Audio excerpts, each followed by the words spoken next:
Hi, today we are going to talk about why do people procrastinate even when they care? People procrastinate because they care surprisingly often, not because they're lazy. Think about it. If a task matters a lot, it also carries pressure. What if I fail? What if it's not perfect? What if I disappoint people? What if I try hard and still can't do it? Avoiding the task gives temporary relief from those uncomfortable feelings. Your brain chooses short term comfort over long term goals. A few common reasons are fear of failure. I'll start later when I'm more ready. Perfectionism. If I can't do it perfectly, I avoid starting. Feeling overwhelmed. The task looks too big or unclear. Low energy or burnout. Caring mentally doesn't always mean having capacity. No immediate reward. Phones or social media give faster dopamine than slow goals. Identity pressure. The more important something is, the scarier it feels to risk failing at it. Here is a small thought experiment. Have you ever delayed replying to someone because they mattered to you while replying quickly to random messages? That's procrastination tied to emotional weight, not lack of care.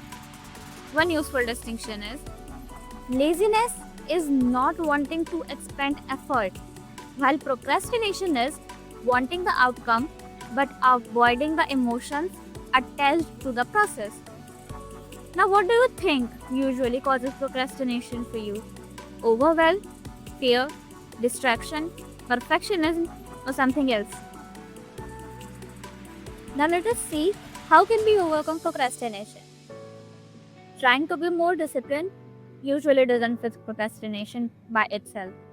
It helps more to reduce the friction and emotional resistance around the starting. Here are a few strategies that work well together. First, make the task smaller than your brain can resist. Instead of study chemistry, make it open notebook, read one page, solve one question. That's it. Your brain resists huge big tasks, not tiny concrete ones. Second, focus on starting, not finishing. A useful rule: I only have to do this for 5 minutes. Once started, momentum often carries you forward. Now, why this works?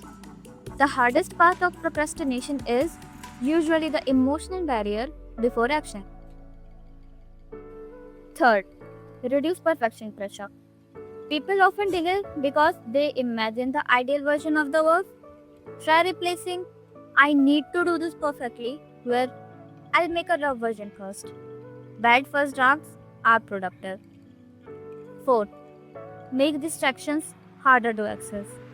Your environment matters more than willpower. Hence, to avoid procrastination, you can follow these steps. Put phone in another room. Keep only one tab open.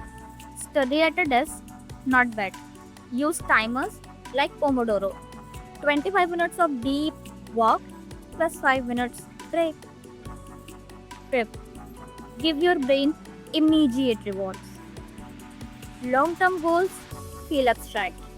After finishing a first small step, take a short break, listen to your favorite music, check something off, message a friend, eat a snack, and that's it. Tiny rewards reinforce action.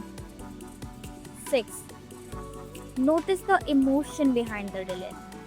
Before avoiding a task, ask, what feeling am I trying to escape right now? Sometimes naming it reduces its power. Here is a quick exercise for you all. Think of one thing you've been procrastinating on recently. Now, can you turn it into a version so small it would take under 5 minutes?